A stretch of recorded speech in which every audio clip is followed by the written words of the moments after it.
Hello and welcome everybody. This is VC for Kamala launch Zoom party. I am so excited to be here. I think that you guys are just starting to get on the Zoom, and so I'm doing a little bit of a time filling because we don't have any music to play for you. But seriously, I am so excited to be here among founders, techies, so many investors I admire, a couple of trolls that definitely signed on. I see a bend over. Welcome. Please feel free to donate. The link is behind me.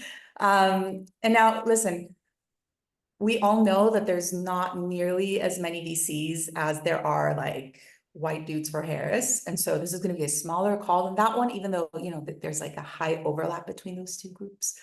But what I realized when I was looking through the sign-up list is that this might be the largest Zoom full of accredited investors and qualified purchasers in the entire campaign. And so first and foremost, I would like to whip out my pitch deck and present my fund to you, except I can't because we also have a lot of press in the room.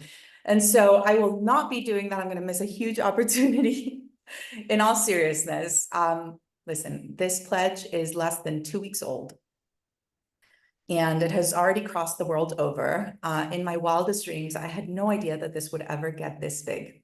It started as a rage tweet 2 weeks ago, almost exactly 2 weeks ago. I was just feeling frustrated, like many of you, about the growing sentiment that venture capital and all of my colleagues were going MAGA.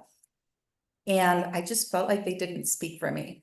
And I felt like I wanted my voice to be heard. And more critically, I felt like those loudest voices were not speaking to the hundreds of founders that I talk to on a monthly basis.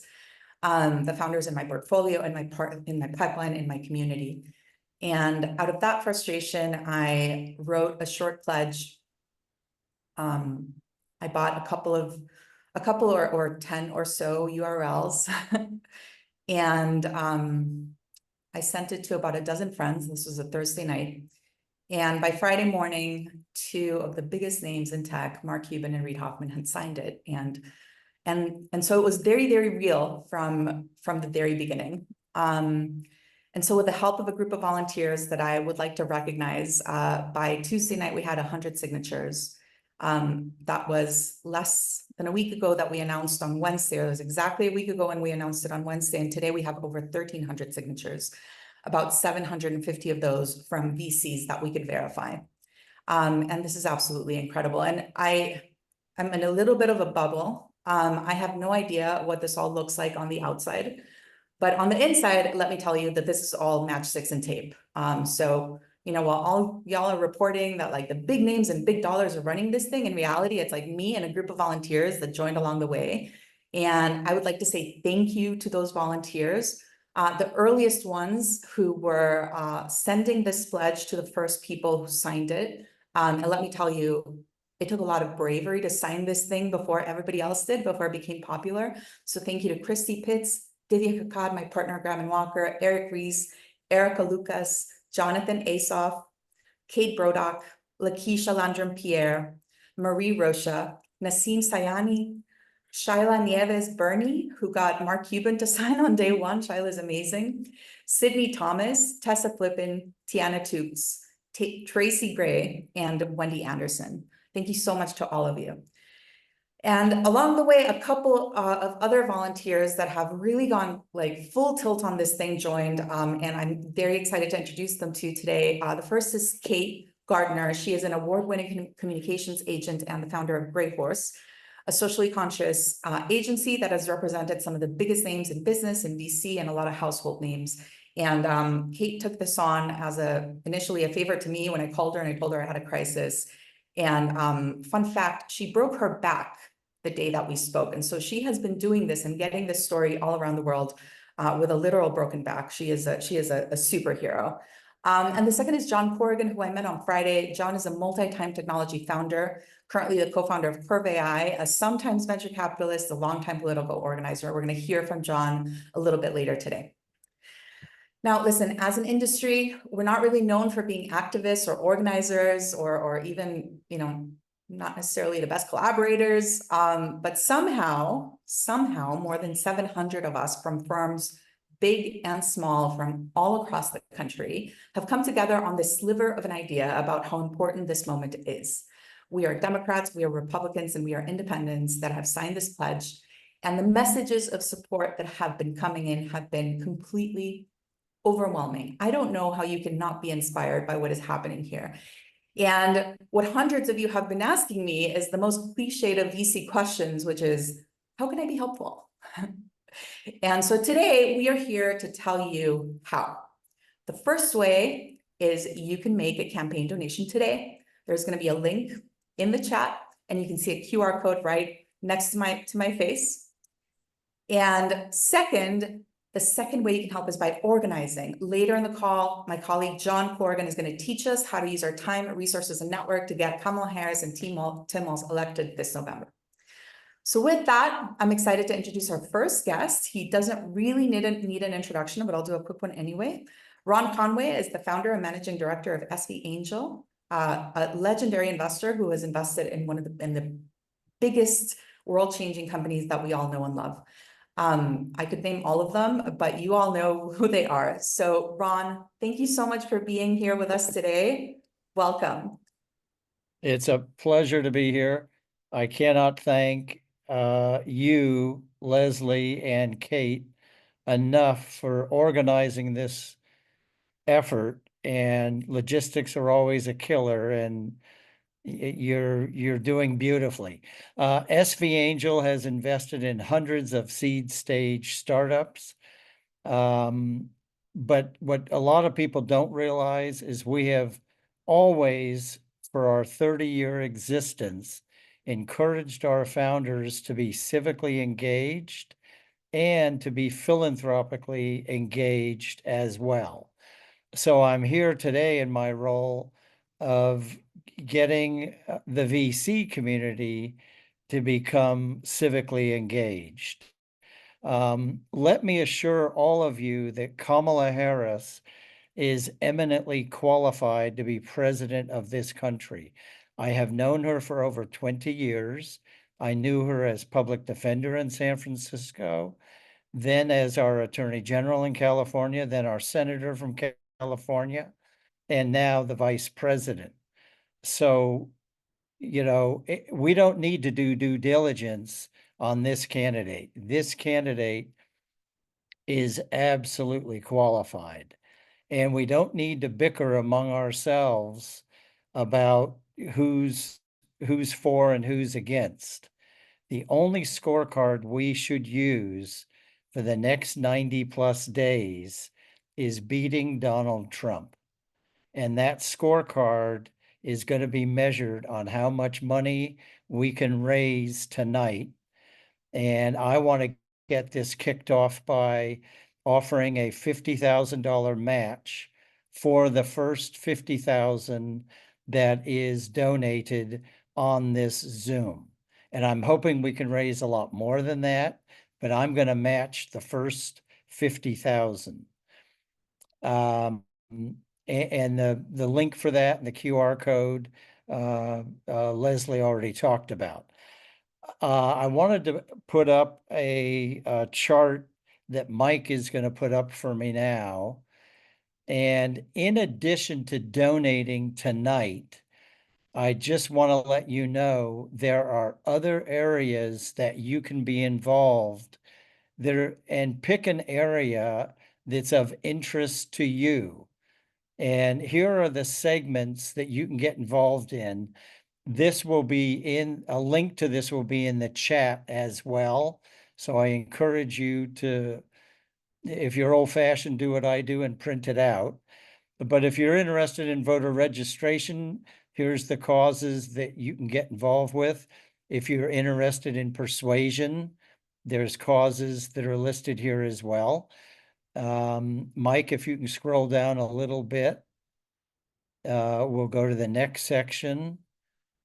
But there's a lot of great areas where you can get involved with veterans, etc.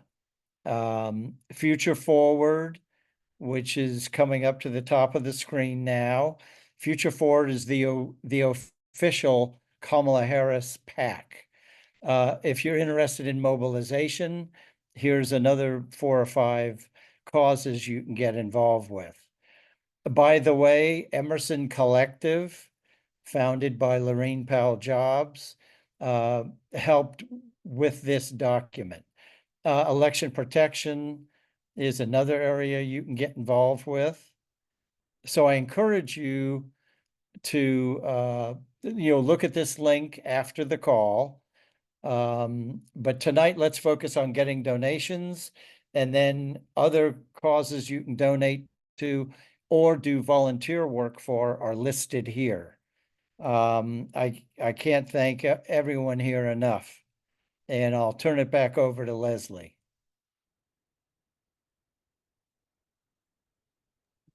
Thank you so much, Ron, and thank you for your generous donation. Everybody, please let's get the donations going. QR code is right over my shoulder. Next up, I am really excited to introduce someone who's become a really, really close friend. I met her initially as the author of a book called Drop the Ball that's been a savior for a whole generation of working moms. She is an author, an entrepreneur, a women's advocate. She's been named to Entrepreneurs 100 Powerful Women, Fast Company's League of Extraordinary Women. Her bio goes on and on and on. And I also call myself honored or count myself honored to have been one of the investors in our company, The Crew. So welcome, Tiffany Dufu. Thank you so much for having me. And, I'm not speaking today on behalf of any particular organization, but as an individual whose life's work is advancing women and who cares deeply about our democracy, and also who cares and has been the beneficiary of incredible venture capitalists. And so was just very excited about the role that I believe you have to play in what will be a fight that I believe we can win. So thank you for inviting me to this. Absolutely. And I want to tell the audience that you are currently moving your son into his dorm at Howard. Yes. I literally just like, put how on are the you feeling at Howard? It must be nuts. It's actually bananas today. But there's no, place I'd rather be. Years ago, I know Roy's on the call from Bloomberg Beta. They basically were such huge investors and so helpful to me and the crew. And I'll never forget at the top of COVID in the spring of 2020, I needed to raise another round of capital. And I asked his partner, Karen Klein, who many of you know, I said, Karen, this seems so crazy. Do you think that we can do this? Like, do you think I can pull this off, like raising a round of capital at the top of a viral pandemic? He says to me, Tiffany, if there's one founder who can pull this off, it's you. You're top 1%. Oh, and I wrote that down on an index card. I posted it above my laptop. We raised that round of capital. But I tell that story because I don't know if there's like a handbook or something that you VCs have with like pep talks for founders that you give to help keep us going. But I think there's outside of capital, outside of organizing, I think there's a very powerful role for you to play in your ability to affirm, those of us who truly believe that we can do the impossible. I don't think that this journey that we're on and getting Kamala Harris, the next president of the United States, I don't think that it's impossible. I think it's quite feasible. But I just want to recognize and acknowledge the role that you have in persuasion as well, not just capital. Tiffany, in your career, you have been a founder, but you've also been there for, is it fair to say thousands of founders as a mentor, as an advisor, as a program director? So in your conversations this year, how are founders feeling about this election? Like what is on their minds, and why do you think a Harris-Walz administration will be good for entrepreneurs? Well, they're thinking about everything. Top of mind, their mental health and just the onslaught of responsibility and stress and overwhelm that comes with, running a company, and also caring for your family and other people in your extended family. Keep in mind that I spend a lot of time with women founders. They're thinking about the impact of the global economy on their ability to raise capital, on consumer spending, and whether or not they're going to raise the best capital that Roy taught me to raise, which are paid customers, paying customers, their own personal finances, of course, because it is an incredible risk to go out on a limb and to become an entrepreneur and to find a problem for a customer or someone that you feel really passionate about. I think that in this election, the reason why this administration is going to be good for entrepreneurs is because their policies prioritize people. And people drive business. We're used to thinking of markets driving business, but at the very early stage, it really is about the people. 90% of businesses in America are smaller businesses. Of course, there are a percentage of them that we hope are going to become the Amazons and the Googles of the world. Those represent a very small percentage. And so really prioritizing people's ability to access healthcare, especially because in the early stage, we're trying to get a company off of the ground. You may not necessarily have a healthcare plan. Being able to prioritize people's ability to be a caregiver and to provide childcare for people's families, it's so critical when you're trying to get a company off of the ground. So I think that the priority around community and around people is really critical because I'm supporting founders at the very early stages of their businesses. And it's all of that that's going to help them to get to the next level. I'll give you one final question. And I know that you and I share one of our values, and you have stated your life's mission as supporting the lives of women and girls. And you've lived so truly to that for so long. So I guess I just want to give you the stage for a moment to tell us what's on your mind about this election, because I know it's a big moment for us. Everything's at stake. Everything's at stake right now. Our ability to control our own bodies is at stake. I have a 15-year-old daughter who I want to live in a world where she has as many options as possible to pursue her dreams and her ambitions. And she shouldn't have to choose between being a caregiver and her livelihood. I've spent my entire career fighting for women and girls. And I've spent my career trying to promote and advance women's leadership. This is the time. This is the time. You only get one shot. Do not miss this chance to blow this opportunity. And let me tell you, when a Black feminist starts quoting Eminem, we are on the precipice. We're on the precipice. I've never fought so hard for a candidate. I'm going to continue to do it. I hope that all of you join us. I actually believe that everything is in the balance. It's why I'm on this call. And it's why I'm so fortunate to be your friend. Thank you, Leslie, for galvanizing all of us. Thank you so much. It is such a pleasure to spend 5 minutes with you. I know how busy you are. Thank you for joining us today, and thank you for your beautiful words and for all of the work that you do for founders, for women, and for me as a friend. Thank you. Leslie, Bye, it's Kate, everybody. and I'm just going to break in for 1 second. Thank you, Tiffany, so much. We have raised $32,761 so far. So thank you, guys. You're holding Ron to his word because our match is at 50K. So keep Awesome. on donating. That is amazing. Thank you so much, Kate. Guys. Nice job. Let's get some more. I want to know who is going to do the next matching pledge. I know that we have people who can do it on this call. And so if you are interested in matching other people's pledges, please send over a message to Kate, Kate at vcsforkamala.org or John at vcsforkamala.org. And we would love to recognize your generosity. Okay, so next up, listen, okay, I got a room full of VCs to talk about politics, and I do completely understand that all of you are experts in all the minutia of economic policy and like foreign policy. Like, I get it. You guys know everything. But just in case you don't know what's at stake in this election, I thought that we could do something a little different, which is to tell you about our little campaign in a language that you perhaps will understand a little bit better. And to do that, I am very excited to introduce my friend, Roy Bahat. Roy, please join us. Thank you. My favorite role, here I am following the women who are leading the way. Can folks see the pitch deck on the screen? Perfect. Okay, so I'm Roy Bahat. I'm a VC, and I think we're just going to show this in our common language. So what's the problem we're dealing with here? The other guys are the problem. The other guys represent the past. There are many other problems. For example, their lack of respect for the rule of law, for women's rights, wanting to curtail healthcare, and more. Let's remember, they have shown us a long track record of exactly how they have been this way. They've been this way for a very long time. And that's why we need Kamala for president. So 3 reasons.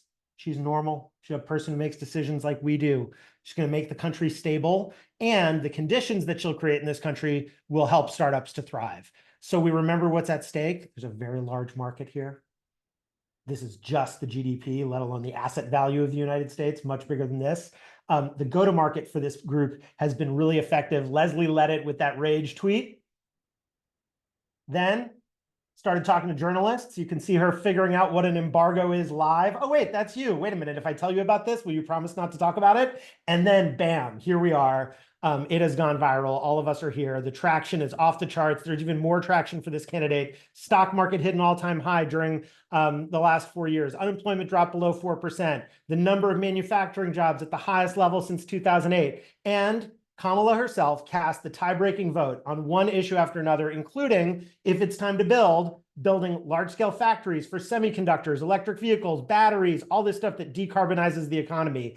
And maybe most important to us as VCs, a record number of new starts for businesses, 18 million during this time. The team is amazing. I've melded their bios here together. If they had one bio, it'd be even more extraordinary. Howard University, Army National Guard, Attorney General of a state, serving in the House of Representatives, a senator, governor, first female vice president. I mean, you can't get logos better than this. And let's not forget who the competition is.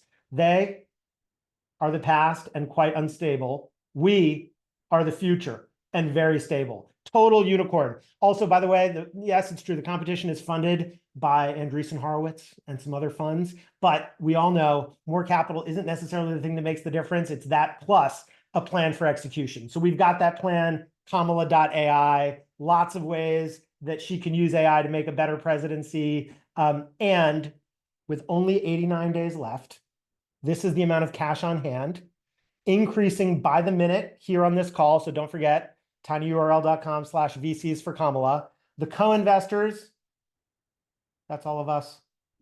And so just close by saying, we're raising to put Kamala Harris in the Oval Office. It is an uncapped safe, quote unquote, unburdened by what has been. The round closes tonight. If you want to invest, that's the URL. If you want to volunteer, I'll share some of these URLs. And I think that John and others are going to share some other opportunities. Let's fucking go.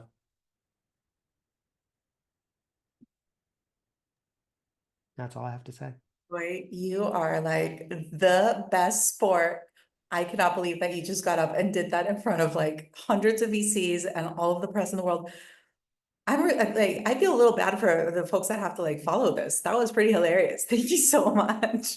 And thank you very much. Like originally the deck had a comment about how like one of the pain points was like you can actually leave her alone with your daughters, but I see that you very elegantly. I do have a daughter, but I didn't feel as confident saying that as many other people on this call. So I went for the stuff I know professionally. I know what makes startups work. And an administration like hers is going to make startups work. I welcome anybody else coming in with all their thoughts. And I know you have some greats that are about to follow. We do. And just for the record, this is an absolutely AI-powered movement. Definitely all of our logos are made by AI, and much of the social media that has happened has also had a little bit of a hand of AI. So thank you to our friends who are building chatbots. All right, let's move Can I on. jump in for 1 second, Leslie? Yeah, And yeah, say go. thank you to somebody donating $25,000 just now. We've made $73,073. That's pretty awesome. So thank you for whoever just did that. The campaign is thrilled by these numbers and your support. I feel like I can't even continue. That is amazing. Kate, you only bring good news. How are you sitting up right now? I'm sitting on a lot of the pillows. folks what discs you broke? L2 and L4, they're very important. I didn't know how important until I sat on them. Yeah, very important. Please donate. She's working her butt off, guys. Yeah, we do have 125K right now because we had the 50K match. So that's pretty awesome. Keep going, All right, guys, how high can we go? Qualified purchasers in the room. Let's see what you can do. All right, next up. We know what the stakes are. We've talked to a founder, we've talked to a couple of VCs. But I think that a lot, how this whole thing started was a bunch of really, really, really big, powerful VCs that were kind of speaking for the whole industry. And what I wanted to do was highlight perhaps some of the up and coming, kind of what I like to think is the future of venture capital. They say that little tech is for Trump, and I could not agree harder. And so with that, I'm going to invite my new friend, Lindley Browning, a senior editor, who is a business editor and writer with a versatile voice across audience and channel. Please welcome Lindley Browning of Impact Alpha. Sorry, I kind of messed up that intro, Lindley. You are amazing. My adrenaline is too high. No worries, Leslie, and thank you. I am super excited for this panel, which includes Lakeisha Landrin-Pierre, the co-founder and general partner of Emmeline Ventures, Stephen DeBerry, managing partner of Bronze Investments, and Mac Conwell, founder and managing partner of Rare Breed Ventures. So let's just dive right in and start with the observation that Harris has been laying out a vision for shared prosperity, one that includes economic opportunity across race, class, and geography. Specifically, she's for policies that promote growth, innovation, and entrepreneurship, and that provide resources for business owners to succeed. What does the investment case for that agenda look like? And relatedly, what are the most effective pro-businesses policies right now to make that happen? And I'll let you guys decide who wants to go first. Well, I'll jump in just to get the conversation started. We are about growth. It's simple. And our economy discussion often veers towards talking about billionaires. But Roy put up the chart of our $25 trillion GDP economy. And when you aggregate the sum of all billionaires, it's actually fractional relative to the whole. What actually drives the economy is consumer spending. That's 70% of our GDP. The majority of that is mopped up. And so the growth is on the edges. Those are markets that are overlooked. Those are markets that are misunderstood. That's where the growth in the economy lies fallow. And so that's where the area of our industry should be focusing for the benefit of growing our entire economy. Totally agree. Love that. And what I'd add to it, first of all, what we're doing today is magical. I want to make sure you all can hear me. The fact that there are 4,000 people here and that this is a group of people who know what the future looks like, and we invest in the future and we build that future. The fact that we're here together doing it is phenomenal. So welcome, everyone. I'm so excited to be in a space with such incredible people. To me, the thing I would add to what you said, Stephen, and I love, it's really what you're talking about is this abundance mindset, right? It's this idea behind little tech, which is characterized by a focus on inclusivity and sustainable growth. That is exactly what we see with Kamala's administration, or what she intends to do. And it's exactly what the people in this room are building for. It's the future we're building for. It's the founders that we're investing in. And that's precisely why we're here, right? We see someone who believes in the collective potential of diverse teams, right? Believes in the collective potential of more creative solutions and how that creates greater opportunities, right? And I also see this because with Mac, you say this all the time, right? This is absolutely what you're doing and who you're investing in. Thank you for that layup there. That was a layup. I want to start off. I know everybody said amazing things about Leslie and Kate, but just to reiterate the fact that all this is happening, incredible. To have gotten to know Leslie as a VC and become friends, and now working side by side for things much bigger than just our day-to-day jobs, I feel so lucky to be a part of all of this. And so thank you for letting me be here. And I completely agree with the both of you.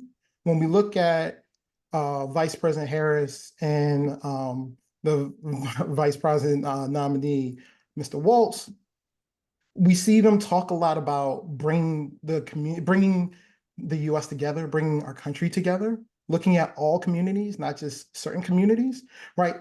All of this was in response to a large VC firm saying they were speaking for VCs, but they were really only speaking for 2 states, right? And really one, Just them in California saying, hey, this is everything that we care about is what matters. But you need to understand, I started my career as a VC working for the state of Maryland, where my job was to invest in the best entrepreneurs in the state.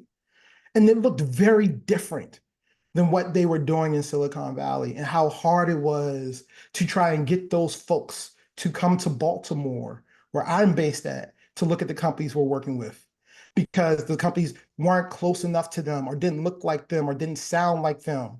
You know, all the kind of the dog whistles we're hearing on the other side, right? All these otherisms. And because of those otherisms, they didn't want to take the time to come to Baltimore to meet those founders. That's the exact opposite of what we're hearing from Kamala Harris and her team as they're going forward with this administration. So I'm excited, and we got to push forward to make this happen, y'all. This is fantastic because all three of these responses segue nicely into a next question that really focuses on the following. How can so-called little tech and the VCs that fund them ensure that the abundance agenda thrives? And I'm interested particularly in answers that would perhaps incorporate what Stephen was talking about with growth on the edges. Well, I mean, maybe I can start, because I think we have a language problem, and we really need to frame this conversation carefully when we start using words like big tech and little tech. So let's just talk about what the conversation is about. So in 1971, there was an economic scholar, a guy named George Stigler, who wrote this really seminal paper called The Theory of Economic Regulation. And in it, he talked about what became known as regulatory capture. And it's important for us to understand that concept. It's basically the idea that regulation should be independent from those who are regulated. And so this framing of big tech and little tech, has been cast around this idea of regulatory capture, that the very large tech companies have captured regulators. And so therefore, we should not regulate, essentially. I'm paraphrasing, of course, but that's the big idea. This really isn't a conversation about big tech versus little tech, because that sounds like it's about large versus small.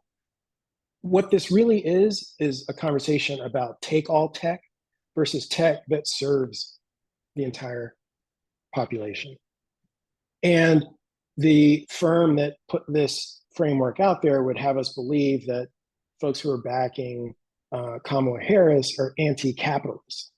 But that's obviously inane with a call with 4,000 venture capitalists. That doesn't make any sense. We're not opposed to profits. We're not opposed to high growth. That's what drives us. That's why we're here. We're not opposed to billionaires. There are several of them on this call. What we are opposed to is building a regulatory regime that guts our government and pulls out safeties so that the system can't withstand itself and it collapses. And therefore, the wealth in the system is aggregated to only a few, and we become an oligopoly society like Russia. That's not what we want. And so that's why I'm supporting President Harris. I just want to lay that framework out there. That's fantastic. I'd love to hear Mac and Keisha what you think. Mac, you're on mute. I had to be the person that was muted to speak. Somebody had to do it. It's me. We got it over with. There we go. I wanted to jump in here because to Stephen's point, it's this idea of, even when we're talking about big tech and little tech, like, why are we differentiating tech, right? We all use tech. We're all like, tech is for everybody. Why is it even a big or little? They've made it that way. They've literally made teams for something that's supposed to be for everybody.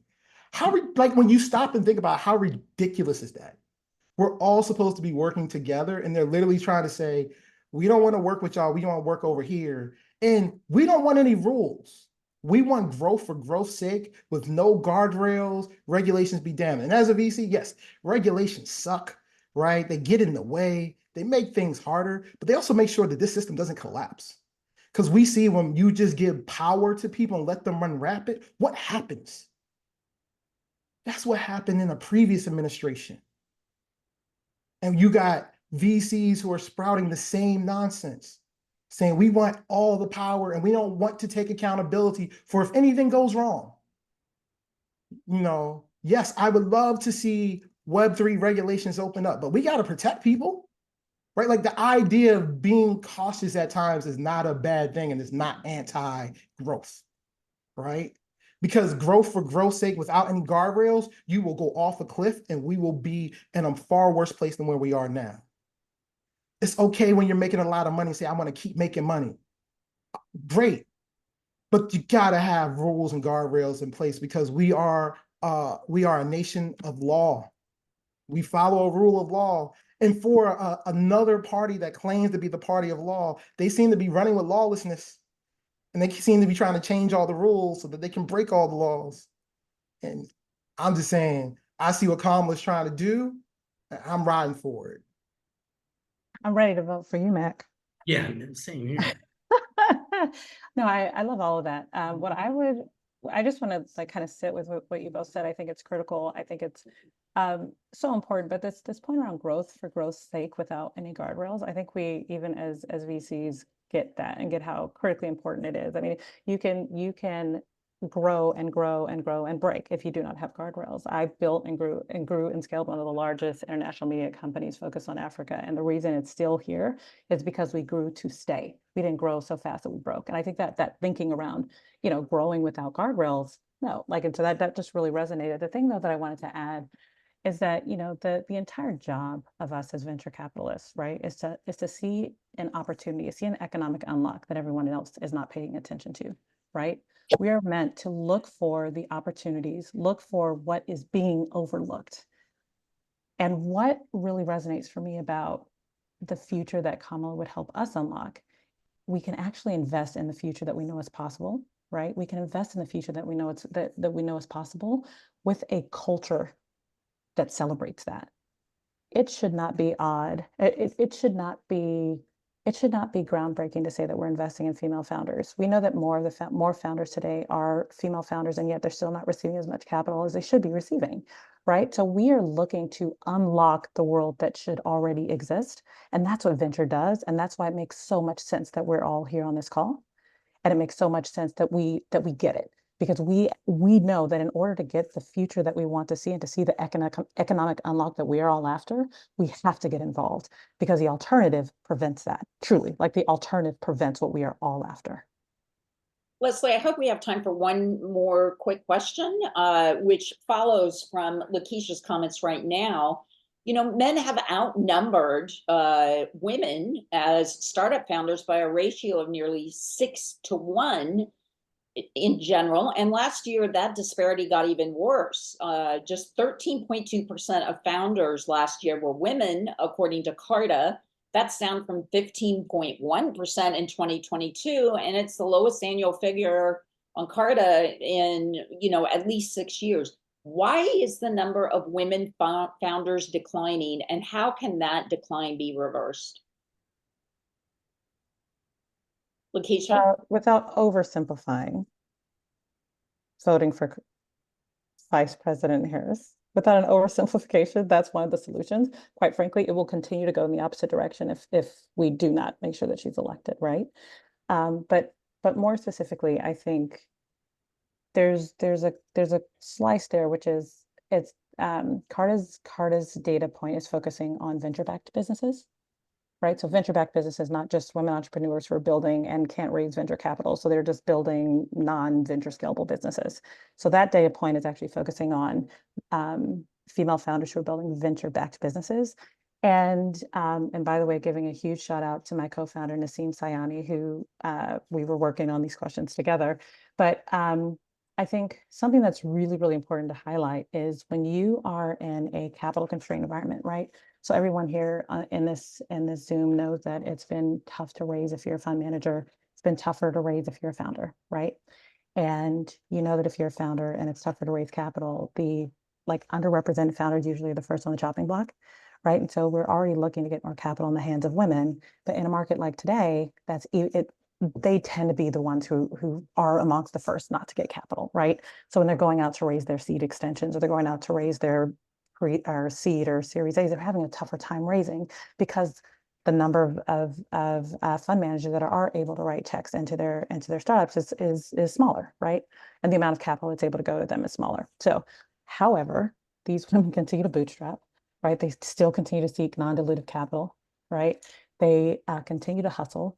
And I would say of all 25 of our female founders in our portfolio, all of them are thriving at a time. And what I mean by that is they have still somehow figured out a way to raise. They've somehow figured out a way to get capital. And so what I also want to highlight when we're talking about the fact that why is it that there are not enough, women entrepreneurs who are venture backed? What I'll say is that even though there are not enough, they are the most resilient, right? They are the most resilient founders, and they figure it out and they keep going. And I often say that, like, when this wave crashes, they will still be like, when this wave is over, they'll still be around, right? And I think that's really critical. Anyway, so I'll pause there because I want to hear what I see. Stephen, he's off mute, so I want to hear what he has to say. Well, I appreciate everything you're saying, Lakeisha, and I would just build on that. When I think about that question, I think the sine qua non, the thing that we have to have, is a stable society. You cannot have economic growth without a stable society. And Donald Trump represents an existential threat to the stability of our democracy. That's why it's so important for all of us to line up behind Kamala Harris. This is not a party-oriented thing. There are a bunch of folks who are Republicans who are getting in line behind Kamala Harris because they understand exactly this. So, we talked about growth. We talked about the growth lying fallow on the edges. We know that. There are tons of women founders who go unfunded. The thing you didn't mention, Lindley, in contrast to the low funding numbers, are the outsized returns that those female founders are generating. So, I'm confident that the market will figure that out. I used to, spend a lot of my breath trying to convince folks of this opportunity. And now I don't need the competition, frankly. I'd be happy to fund, these amazing women founders. And there are a lot of folks in the market who will want to do the same thing. So that will get resolved as long as we have a stable democracy. And the only way that I see we get there in the immediate future is to vote for Kamala Harris. With So- that, I'm going to say that we're going to put our money where our mouth is, because you guys have donated $84,183. And I think we have to move on, only because I know we have a really tight schedule. Leslie, I'm going to throw it back to you. Excuse me, Lindley and everybody. But we will absolutely revive this conversation at a future note and also in the comments. Thank you. And I'm not going to hold us up very long. Please keep donating. Please keep making pledges. And remember when I said at the very beginning that hundreds of you sent me messages asking how you could be helpful. So now I would love to introduce my colleague, John Corrigan, who is going to tell you exactly what your job is going to be over the next 90 days. John. Leslie, thank you. And first, Kate, I don't think any man could have done what you did in the last 6 days with 2 broken vertebrae and a concussion. So thank you. Buckle up, kids, because the next 7 minutes are going to be intense. I'm going to tell you what you can do every single day to help Kamala Harris win in November. First, who am I and what qualifies me talking to you today? My name is John Corrigan. I'm a multi-time founder. Currently, I'm the co-founder of a company called Curve AI. I'm also a sometimes venture capitalist. And I blame my mother, who got me involved in politics at the ripe old age of 8 years old, knocking doors for candidates in the south side of Chicago, where I come from. That bad habit led me into being a national finance co-chair for several presidential campaigns, most of whom you've heard of. My role here at VCs for Kamala is to get you involved and to be your campaign Sherpa or your campaign club promoter, as I like to say, to make sure that you are doing something every single day that will help Vice President Kamala Harris win in November. There are 4 key ways in which you can get involved. If you're super busy and you're running your fund and you're like, listen, John, I can donate, I can register to vote, I can make a plan to vote. Making a plan to vote is key. If you make a plan to vote, you actually do it. That's fine. You check that box and that's great. If you want to step that up a little bit and you're like, hey, I've registered to vote, I've made a plan to vote, I want to pair my donation with going to an official campaign event because Hey, maybe you want to meet Mayor Pete. Hey, maybe you want a picture with the candidate. We can get you plugged into those events. So please reach out to us and we'll make that happen for you. Number 3 is if you want to donate, get registered to vote, and then organize your own campaign event. There are 2 ways in which to do that. You can do independently organized events, or you can do work alongside the campaign to do an event where you host a surrogate. This is what I call hard mode. I don't truly recommend that to people. I recommend going to an event versus hosting your own unless you have an army of people who can help you. In 20 years of doing this on the federal level, I've only been able to pull that off 6 times. And it was really hard every time, as evidenced by this event tonight. This was a lot of work, but this is truly, truly worth it. So thank you so much for coming.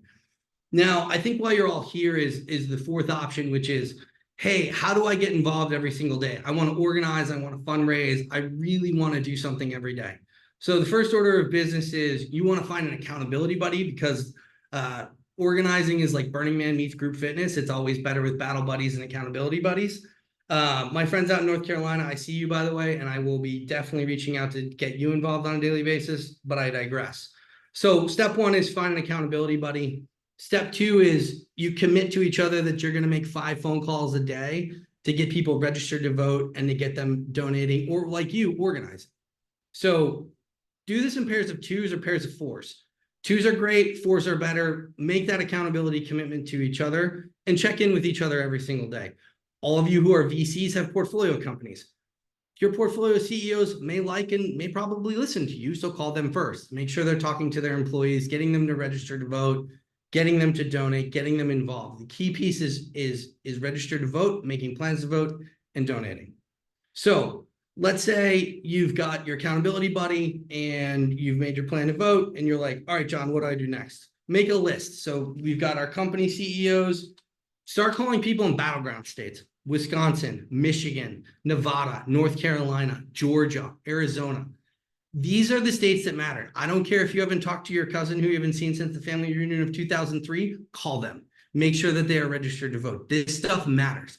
It's called the snowflake theory. It's worked since the dawn of time. It's awesome. And it is about, and politics is a personal business, so you have to engage people personally. Okay, you got your accountability buddy, you've made your list, you're talking to folks. What are the questions? You pick up that first call. What are the questions you want to ask on that first call? Hey, cousin Bob, haven't talked to you since 2003. Are you voting this year? Are you registered to vote? These are gateway questions, right? You're not trying to engage someone in a political debate. You're not trying to sell them yet. You're just seeing if they're going to get involved. You're qualifying them.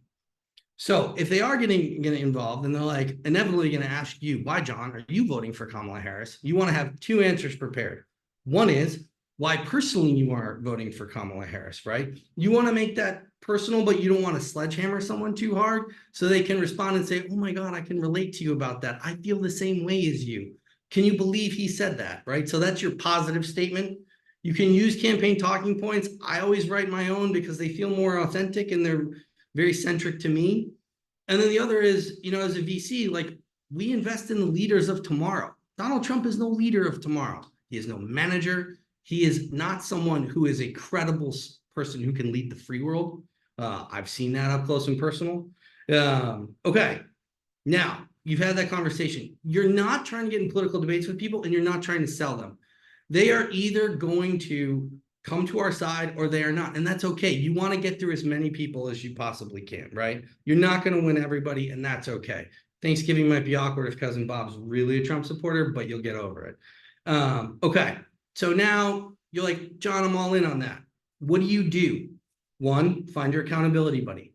There's a lot of you on this call. Maybe you do that tonight. You email us, and it's like a term sheet. You make that commitment. It's john@vcsforkamala.org. Remember the .org, not .com. And you say, hey, I want to get involved. CC your accountability buddy or your accountability team, and we will help you get involved on a daily basis. Start making those calls. You can do that tonight. And you want to do that for the next 89 days through election and day. It can be really meaningful. Trust me, I've been doing it for many, many years. Okay. So also, if you want to go to events or other things of that nature, we will get you plugged in. Despite the fact that I'm trying to close a round right now, I do have very fast thumbs, so I will get back to you quickly, or someone on my team, a gentleman named Weston Kevel, will get back to you. When are we reconvening? Conveniently after Burning Man. We are getting together on September 4th. So if you want to organize, join that call on September 4th, and we will talk about best practices, who's made the most phone calls, who's raised the most money, and we will make sure and get you really going in the right direction, and we'll have those phone calls every week. It's August, so take that opportunity. As people are on vacation, they'll actually pick up their phone or they'll actually respond to a text. So let's get organizing tomorrow or even tonight. And if you have any questions, again, John, JOHN, at vcsforkamala.org. I will leave you with this. I believe that we are an industry who creates possibilities and a country that creates possibilities. Nowhere else in the world can someone like Kamala Harris have the possibility of becoming president. And that is a beautiful and amazing thing. That only here in America is that possible. But in order for us to usher that into reality, and the reality that we believe that we can collectively make together, it is going to take the actions of each and every one of us every day from now until election day to make that reality happen. I hope you will join us and take that challenge and make that pledge to us to get involved and to organize, because this is going to take every one of us. So thank you very much for your time, and I hope we get to work together. Thank you so much, John. All right, everybody, did you take notes? If you did not take notes, I will be emailing you all later tonight on behalf of myself, Kate and John, and all of the volunteers, so that you have a to-do list. And you are going to do that to-do list because you are excited about the future of our nation. I could not be more honored to introduce our next speaker, who just really needs no introduction. In a run of show, he is just labeled legend. And so why don't I just bring you on? Because we all know all the things that you did. I just have a question though. Is this real read or AI read? Well, you know, I have my ears, and so hopefully it's the How many real are read. fingers? That's two fingers.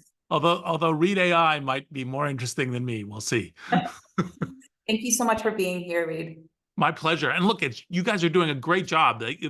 Been listening to the excitement all the way from, you know, the panel and John's comments and all the rest. So huge shout out to you guys for putting the work in. The chat and Q&A stream has been going nonstop, and it's really awesome. So you know, thank you for you, and I'll make a few comments. One thing I'll kick off from John's thing. Part of the way that I described Trump is he's a reality television star who is so bad at business he could lose money running a casino, and you know that's kind of quite a challenge. And we covered some of the really important issues in the panel and other things about how Kamala Harris is very good for diversity of innovation, through innovation for all of us, through her work in California and a bunch of different domestic issues, which I think are very important. And you know, when you compare presidential candidates, she's the one who's actually, in fact, been in governance roles with a focus on creating innovation. And you know, part of the thing of when you look at, for example, Trump's history, it's tariff wars. You know, it's a bunch of things that are not actually, in fact, pro-business. You know, kind of chaos, bullying companies, all of that just on the domestic issue. Now, when we get to Silicon Valley and technology companies, almost all technology companies aspire to become global companies. And part of becoming a global company is having a great international position. And part of that international position allows us to sell products and services and goods. And I think that's one of the things where, you know, it's like, you know, Kamala Harris, 10 out of 10, Trump, 0 out of 10. It cannot be more stark. And, you know, people who worry about, kind of little corner cases in crypto or taxation or regulation are missing the fundamental importance of a stable, unifying force, both domestically and internationally. And that's the reason why, you know, Kamala Harris is actually, in fact, the business candidate. The Apprentice as a television show does not create a credential, right, for doing this. And so, you know, I think that the really key thing when you're talking to people and talking to a bunch of, like, all of John's things about, like, how do you get other business people involved? How do you get them to donate? How do you get them to do stuff? Is to just make the case for what is good for business. Right? You don't have to go into any of the other things when you're talking to business people. This is how we talk to a lot of CEOs. And I've had a number of conversations with various very large scale CEOs who are like, yeah, we agree, no chaos, no arbitrariness, no corruption with trying to, like throw your weight around with specific companies, a good international rule of order. All of this is far, far better for investing, for creating jobs, for products in the future. And that's why, like, I am, 100 out of 10 supportive of Kamala Harris for president, and that she would be great for not just the society, the American people, but for business and for the economy. And so I don't know if I have a lot more to say than that. It's pretty clear, but I'm happy to help however I can. Reed, what are you excited about seeing over the next 90 days? So I think she's made a great running mate choice. And, part of how, how strong and great I think her decisioning is, Waltz wasn't even on my radar when I was making, throwing in suggestions. So I think she's doing a great job. I think she's keeping the energy up in really good ways. I think that there's a variety of things where,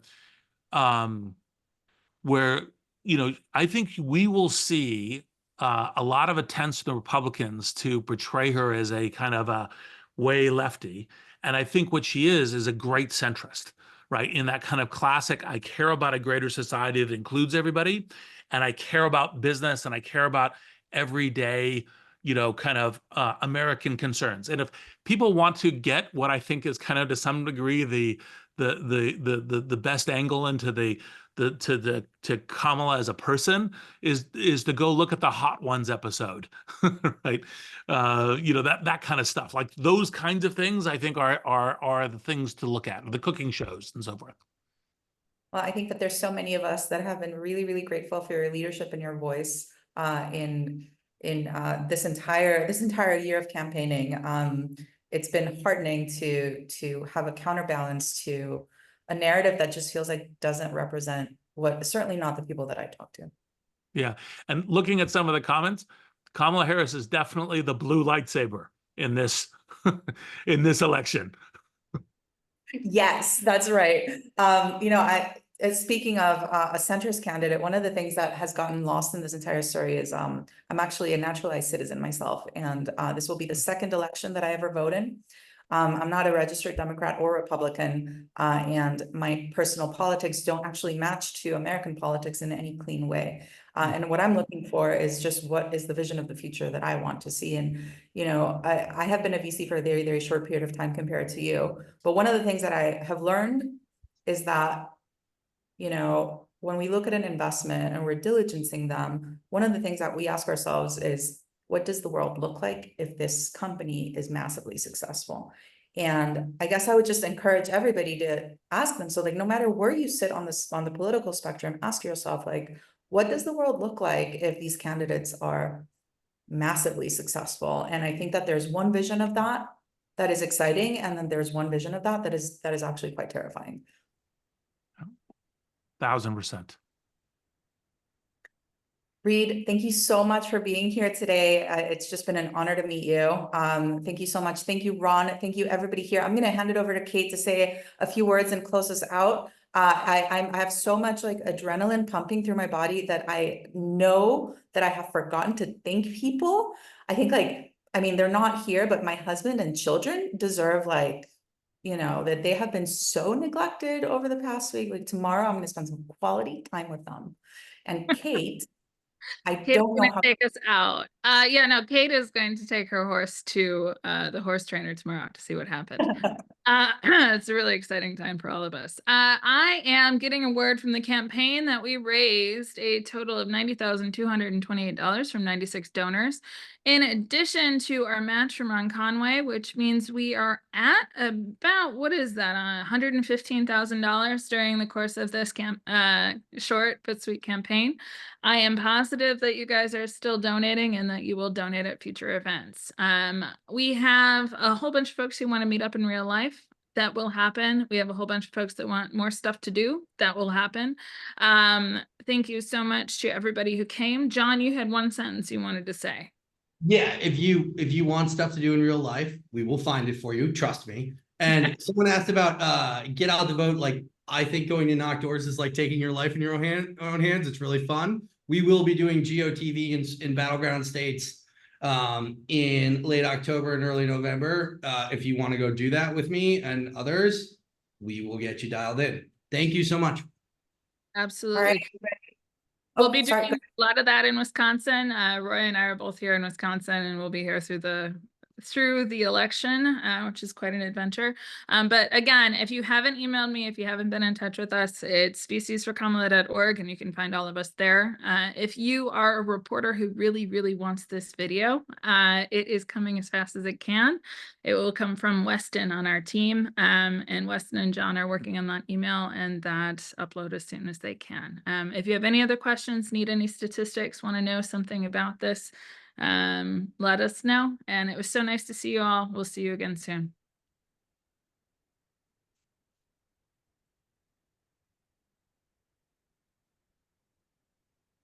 Mm-hmm.